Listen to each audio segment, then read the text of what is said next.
carbohydrate stuff, it's so fucking easy to sit down and eat like a pound of pasta. I mean, but you ask somebody to eat a pound of rice or, a pound of this, and you can kind of go through it. But I think just asking people to make better choices and being like, dude, just, like the old powerlifter that trained me in high school made a point. He said, nobody ever got strong eating from a vending machine.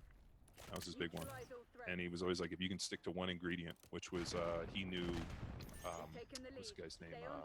Stone Age Diet, which was Vince Garanda, who was a dude that trained Arnold back in the 60s, and he had Vince's gym in LA. And he coined this thing called the Stone Age Diet, which was a paleo diet with, I think, raw milk and handfuls of Dianabol. So I don't remember the story going.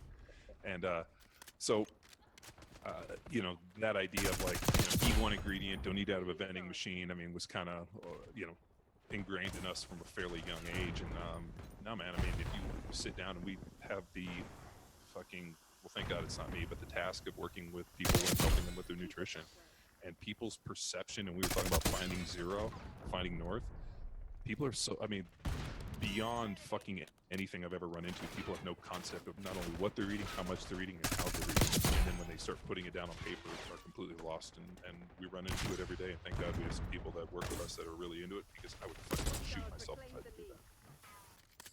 So how did you find out that you're good with no carbs or low carbs? I mean, was it just kind of how'd you get there? Believe it or not, it was around 1998. And I was overseas, and there was this like old SEAL chief that was like, hey, I don't know what we were talking about, but he's like, hey, eat this. And he gave me the old Atkins book, the Atkins diet, right? Sure.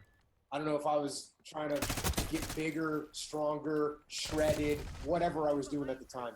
And anyways, and I read it and I was like, well, this is weird. This kind of makes sense. And yeah, I felt good when I did it. Got to eat a bunch of steak. And which is always good. And then from there, after probably, I'd say it started getting the SEAL teams around maybe 2005, 2006 is when like we started getting nutritionists. We had some actually other nutritionists that were there that were kind of saying the same shit people have been saying for years. And then grains, balanced carbohydrates. Yeah, all that stuff. And I wasn't listening to them. But hey, not to cut you off, but is there a special place that they send guys in the SEAL teams that are going to be chiefs? Do they send a place to like make them extra fucking crusty? No. And they like chap their ass, like, because why is it that every fucking master chief and every chief that I've met is so fucking salty that I just wonder if they're like a salty process or something that they go through? Because they've just been in the teams for 15 or 20 years. And that's so salty. Dog years, right? I just wondered if there was like a special place they send them, like, oh, you want to be chief? You have to go to the Salt Academy, and we're going to salt you up. Extreme saltiness. Oh my God, so fucking salty. I was thinking the Kevin Fields, who was one of the master chiefs for SDV, that I went over and worked with those guys, and I've never in my life met a dude more salty than him. He actually had one eyebrow that was white. It was fucking, that's how salty he was. Salt right there. Yeah.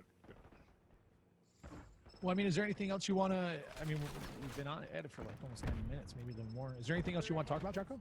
No, man, I'm good. You guys, if people want to hear more of me, it's not hard to find me, so you guys don't need to drag me out any further. He's like, I'm done fucking talking. Yeah, I mean, my podcast is like 2 hours long, 3 hours long, and it comes out once a week, so you can definitely OD on Jocko if you want to do that. And, yeah, books coming out, books out there. I have like the Twitter and all that stuff too. So whatever. Just throw it into Google and we can't miss you, right? Yeah. There's not too many other Jockos out there doing what you're doing. Yeah, not so much. Well, Jocko, man, thanks for taking the time. I know you probably appreciate how much time is valuable for a busy guy like you. And